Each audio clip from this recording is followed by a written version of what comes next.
Di sebuah sudut kecil rumah, ada bangku kayu tua yang menjadi saksi bisu banyak kisah.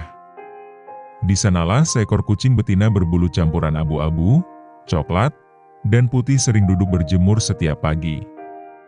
Namanya adalah Lala. Ia bukan kucing mahal, bukan juga kucing berbulu lebat seperti yang sering dipamerkan di media sosial. Tapi bagi keluarga yang merawatnya, Lala adalah segalanya. Lala datang sendiri ke rumah itu sekitar 2 tahun lalu. Saat itu tubuhnya kurus dan penuh luka.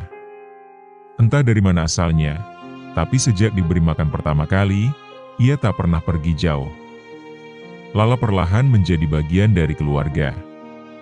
Ia punya kebiasaan unik, tidur di bangku kayu di teras, menggoyang-goyangkan ekornya setiap kali angin menerpa tubuhnya. Dan mengeong manja setiap kali melihat anak-anak kecil lewat.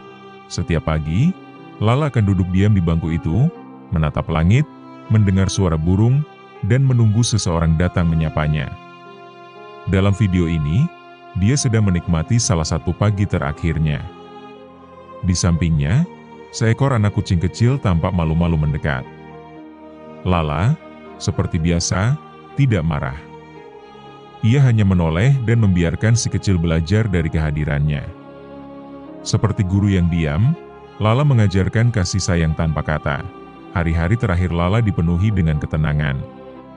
Ia tidak lagi lincah, tapi tetap setia ke bangku kayu kesayangannya.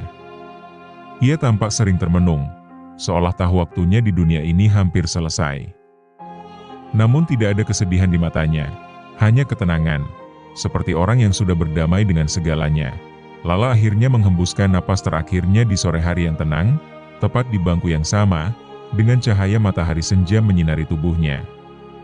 Tidak ada suara tangisan, hanya bisikan angin yang lembut dan keheningan yang indah. Keluarga yang mencintainya menguburkannya di bawah pohon kecil di halaman, tempat dia sering bermain saat masih muda. Kini bangku itu kosong. Tapi setiap kali seseorang duduk di sana, mereka selalu merasa seolah Lala masih ada.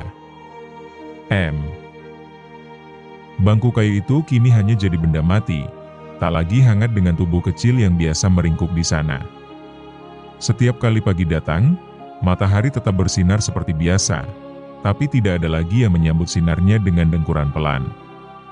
Tak ada lagi telinga kecil yang bergerak-gerak menangkap suara alam. Hanya udara dingin dan kosong yang tinggal. Anak-anak di rumah itu, yang dulu selalu tertawa melihat tingkah Lala mengejar daun jatuh, kini duduk diam.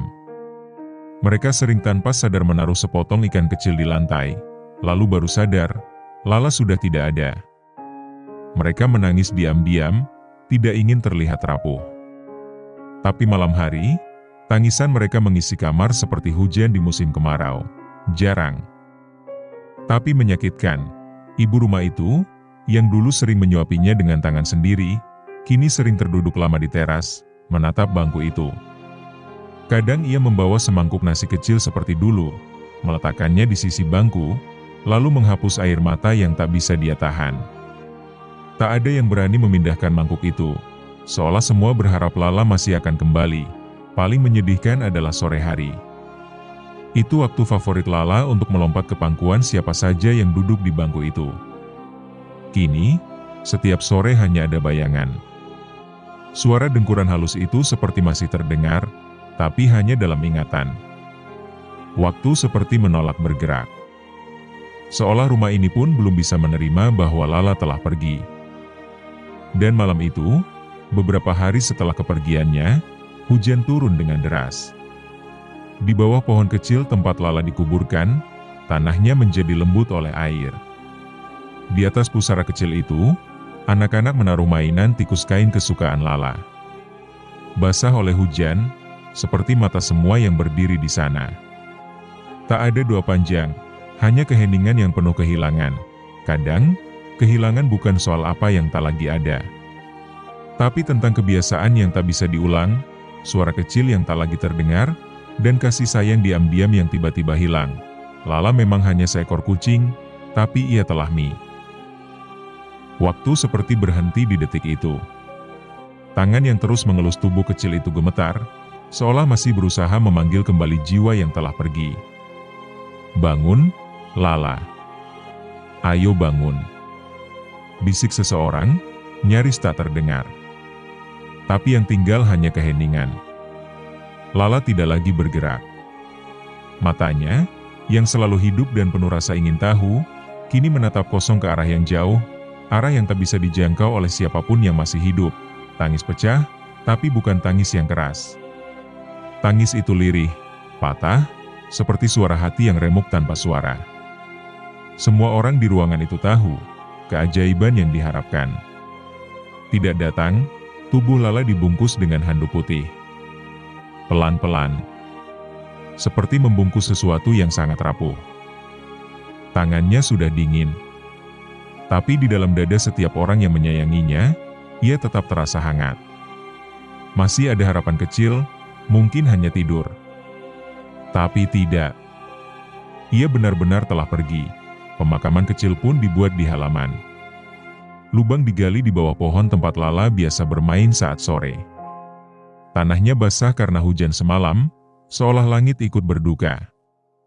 Di tangan anak-anak, ada bunga kecil yang mereka petik diam-diam dari taman.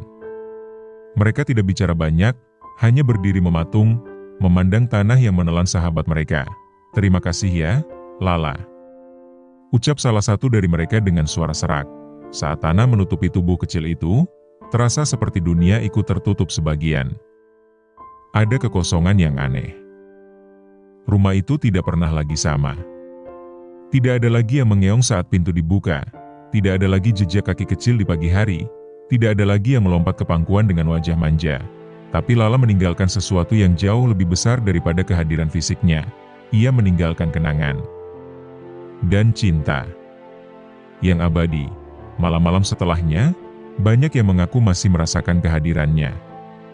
Seperti suara langkah kecil, atau bayangan yang melintas di sudut mata. Apakah itu nyata? Atau hanya rindu yang terlalu dalam? Tak ada yang tahu. Yang pasti, Lala tit. Hari-hari berlalu, tapi luka itu tidak sembuh begitu saja. Setiap sudut rumah masih menyimpan bayangan Lala. Setiap benda kecil yang pernah ia sentuh, mangkuk makannya, mainan tikus kain yang kini sudah lusuh, bahkan karpet yang sering ia gulung-gulung saat senang. Semuanya kini jadi peninggalan yang terlalu berat untuk dibuang, terlalu menyakitkan untuk disentuh. Namun di balik kesedihan yang mendalam itu, perlahan, muncul pemahaman baru. Lala bukan hanya seekor kucing. Ia adalah pengingat diam-diam tentang apa itu kehadiran. Tentang arti mencintai dengan sepenuh hati, tanpa pamrih. Tentang hidup sederhana yang penuh makna. Lala tidak pernah bicara, tapi dari tatapan matanya, semua orang di rumah itu tahu, ia mengerti. Ia tahu siapa yang sedang sedih, siapa yang butuh pelukan, siapa yang hanya butuh duduk diam ditemani dalam sunyi.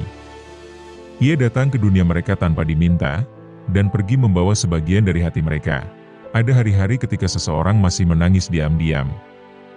Tapi ada juga hari-hari saat mereka mulai tertawa kembali, karena mengingat betapa konyolnya Lala saat mengejar bayangannya sendiri. Rasa sakit perlahan berubah jadi rasa syukur. Syukur karena pernah mengenalnya. Karena pernah dicintai olehnya. Anak-anak belajar tentang kehilangan bukan dari buku, tapi dari kematian Lala. Mereka belajar bahwa menyayangi berarti juga harus siap melepaskan. Mereka belajar bahwa cinta sejati tidak selalu datang dari manusia.